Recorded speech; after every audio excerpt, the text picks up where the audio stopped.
Unbox the rewinder. Remove the tie wraps holding down the mandrel and dancer arm.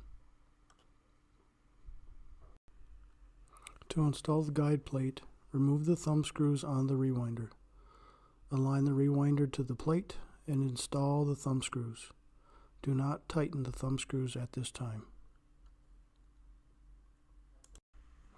To load the label stock, turn the knob on the mandrel counterclockwise and remove the end cap.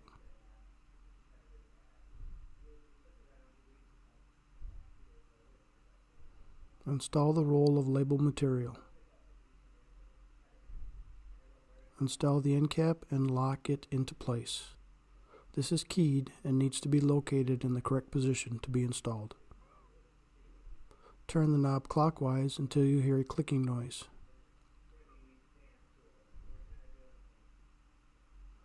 Open the media door. Raise the tension bar. Lift the input roller. Insert the media, aligning it with the guide and the D-shaped guide pin.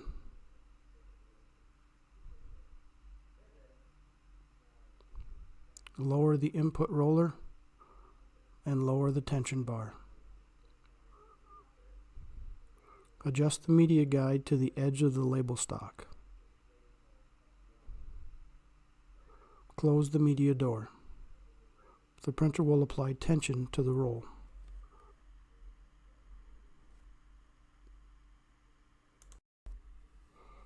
To feed material through the printer, remove the panel on the right side of the control panel. Press the feed button and press 1 on the front panel. Material will now feed through the printer.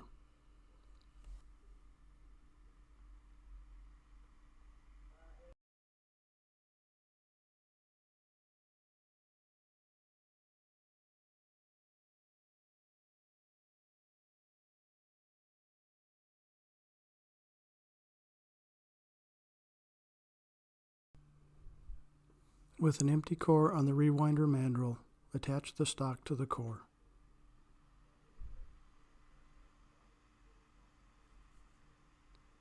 Manually turn the rewinder to take up the slack.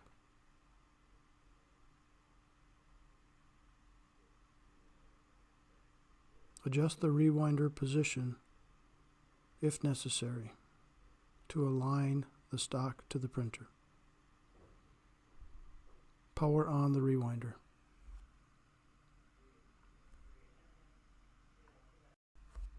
Submit the print job from the computer. Once the data reaches the printer, the material will start feeding through the printer. There will be blank material fed through the printer as the fuser gets to the correct temperature. Once the temperature is reached, printing will begin. Once the job completes, the material will be cut and the finished roll will be on the rewinder core.